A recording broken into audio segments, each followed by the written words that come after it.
Doncs anem a més alegries.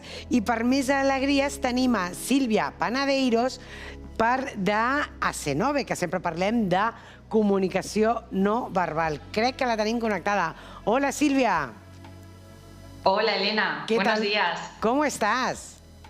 Muy bien, aquí contigo, tratando un nuevo tema hoy. Un nuevo tema y además del mundo sanitario. Sí, exacto. Hoy vamos a hablar de la comunicación no verbal en el mundo sanitario. Perfecto. Cada vez más relevante.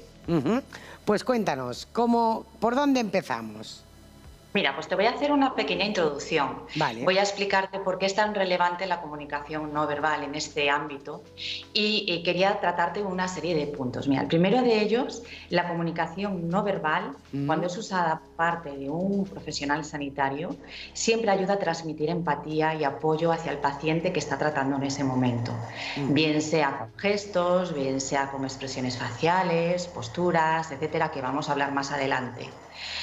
En segundo lugar, la comunicación no verbal ayuda muchísimo al profesional sanitario a identificar el estado del paciente. Claro. Si vemos que esa comunicación no verbal es muy intensa, pues es probable que el paciente se encuentre en un estado crítico grave. Si es más leve, pues que tenga alguna patología leve, pero siempre ayuda a diagnosticar ese estado del paciente. También ayuda a los pacientes, porque hay muchísimos enfermos que tienen una serie de limitaciones físicas que no, por ejemplo, a lo mejor en un determinado momento no pueden hablar, bien sea porque tienen un dolor intenso, bien sea porque tienen una limitación tipo son mudos, sordos, etcétera, y eso hace que se puedan comunicar mejor, ¿no? En penúltimo lugar, ayuda y mejora muchísimo lo que es la atención al paciente dentro de los centros hospitalarios o las consultas médicas. La comunicación no verbal provoca que los profesionales sanitarios puedan atender de manera mucho más personalizada a sus pacientes. Y en último lugar, aquellos centros hospitalarios que usan la comunicación no verbal en sus instalaciones son centros mucho más seguros, confiables, y hace que el paciente se sienta mucho más seguro a la hora de transmitir sus dolencias o preocupaciones. Y tenga más tranquilidad también.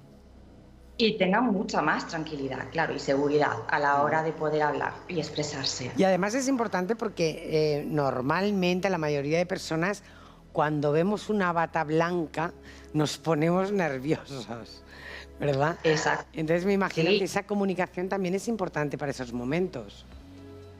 Sí, claro. En esos momentos os he seleccionado unas fotografías que no sé si las podéis mostrar. Vamos a ir viendo la primera fotografía, a ver si los compañeros... Para que ese síndrome de la bata blanca disminuya, pues hay una serie de usos que podemos darle gracias a la comunicación no verbal y que ese síndrome se disminuya. Mira, aquí tenemos una imagen. Pues mira, es una imagen donde podemos ver a profesionales sanitarios en distintos contextos del ámbito sanitario, ¿no?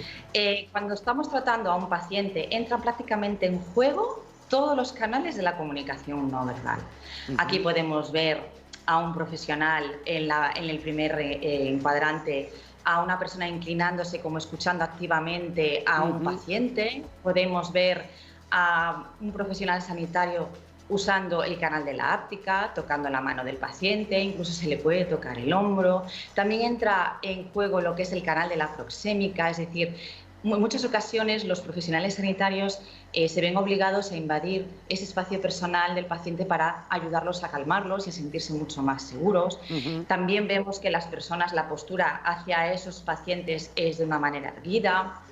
También observamos la mirada, cómo miran fijamente a esos pacientes de una manera serena para que puedan para que más que nada el paciente se sienta admirado o escuchado por su profesional. Claro, claro.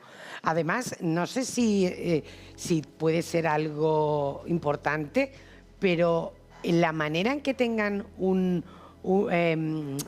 la consulta, la decoración o los muebles, también puede transmitir.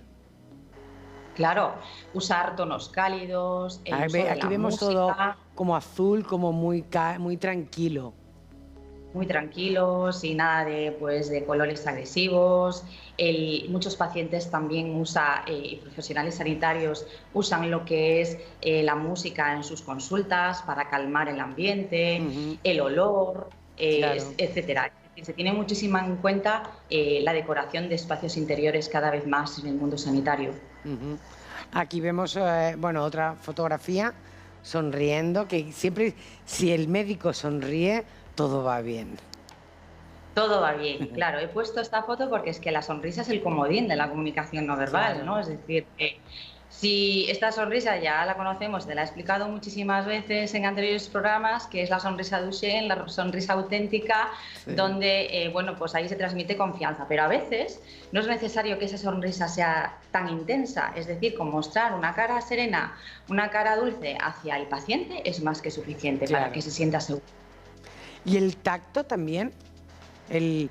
El canal de la áptica, importantísimo, es importantísimo. Sobre todo el canal de la áptica para lo que es el diagnóstico de enfermedades, ¿no? Claro. En la siguiente foto que yo os he seleccionado es Sí. súper representativa porque Ah, vemos como una persona, ¿qué nos muestra esta foto? un Pues dolor de una chica espalda tremendo, ¿no? tremendo. Entonces, claro, los seres humanos tenemos la tendencia a autodiagnosticarnos con la áptica, porque Ujú. cuando todos nos encontramos mal, tendemos a llevar las manos hacia esa parte del cuerpo donde nos encontramos mal. Entonces, ahí es una manera de saber dónde nos está doliendo. Y si un médico profesional está viendo esa postura o donde tú te estás colocando las manos, en caso de que tú no puedas hablar, él puede hacerse una idea de lo que te está pasando y tomar Ujú. las decisiones correspondientes. Claro. El canal de la áptica es importantísima. Del mismo modo que el canal, las expresiones faciales. Es Claro. decir, muchas veces en nuestras expresiones faciales, cuando nos encontramos mal, hay una serie de reacciones involuntarias. Por Ujú. ejemplo, cuando ves a una persona que tiene su cara enrojecida, puede ser que a lo mejor tenga vergüenza, Claro. puede ser que tenga un cuadro de fiebre importante, Tenga calor, o si va, perdón, que tenga calor.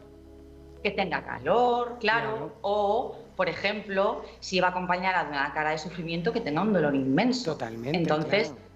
es una reacción completamente involuntaria, al igual pues, que las sudoraciones, los temblores, etcétera, que Ujú. son reacciones que se tienen mucho en cuenta. Ujú. Otro canal muy importante que ya te hablé antes para diagnosticar es el canal de la oculésica. Imagínate un profesional que está, por ejemplo, haciendo una serie de preguntas a su paciente y ese paciente, por lo que sea, no es capaz de mirarlo a la cara o le Ya. desvía la mirada. Pues eso puede significar muchas cosas, o bien que le está haciendo preguntas incómodas, o bien que por el dolor no lo puede ver, o que le están mintiendo. Entonces siempre son herramientas que va a ayudar al profesional a diagnosticar enfermedades. Claro, claro. O sea, es muy, muy importante el observar. Muy importante la observación y la escucha activa, sobre todo. Son las dos herramientas que más va a llevar a cabo un profesional para tomar las decisiones adecuadas. Claro. Bueno, y es con lo que comentabas, ¿no? Del enrojecimiento.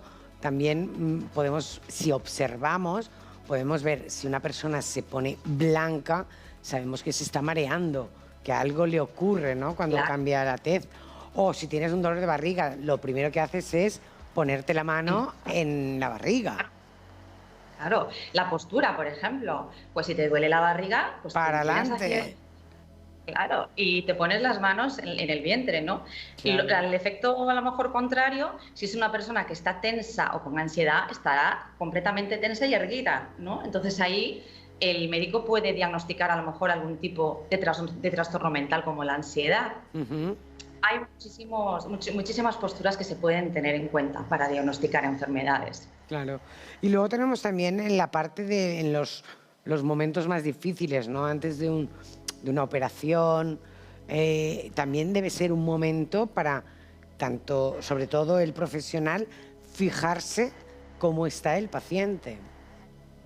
Totalmente. ¿Sabes esos momentos previos que una persona tiene que entrar en un quirófano, ¿no? Hombre, Y se encuentra tumbado en una camilla y ve un montón de profesionales a su alrededor, que si está el anestesista, que le está poniendo una vía, que si el enfermero otra vía, que si lo llenan de apósitos para conectarlos a máquinas. Claro, es que esos momentos, yo creo que la comunicación no verbal debería de ser, si no lo es ya, obligatoria. Totalmente. Para calmar al paciente. Ya solo con un análisis de sangre. Que yo he visto dramas, de análisis de sangre. Tan solo ver una aguja y desmayarse. Sí, hay personas que lo pasan muy mal. Muchas personas, sí. Conozco unas cuantas y debería de aplicarse la comunicación no verbal en esas situaciones. Claro, sí, porque además es que inevitablemente, aunque no seas una profesional de comunicación verbal como puedo ser yo, si te fijas puedes ver si hay nerviosismo, si hay incomodidad o si hay miedo. Al final tú eso lo notas en una persona. Totalmente, lo notas porque cuando tú tienes nerviosismo te vuelves súper inquieta y cuando estás con miedo o bien te paralizas o bien te pones súper nerviosa y como que quieres salir del quirófano, claro. ¿no? Entonces, claro, tienen que tener en cuenta cómo el paciente lo está llevando, hablarle, utilizar un tono pues calmado, sosegado, el tacto. El tacto es importantísimo. Claro. Incluso conozco a algún paciente al que han tenido que abrazar antes de ser operado para poder calmar. O sea que hasta ese punto, o sea que es importantísima la comunicación no verbal. Para ir acabando, Silvia, ¿podríamos decir que los bebés que todavía no hablan, no saben decir mamá o papá, o solo saben decir mamá o papá, podrían ser los mejores ejemplos de comunicación no verbal? Pues sí, claro, por supuesto. Porque, los claro, bebés ellos que no son capaces se hacen entender de alguna manera. Pues nada, con un llanto desesperado a veces es una manera de hacer entender que necesita algo, ¿no? Claro, entonces, claro. Es la mejor manera, sí, es quizás un muy buen ejemplo.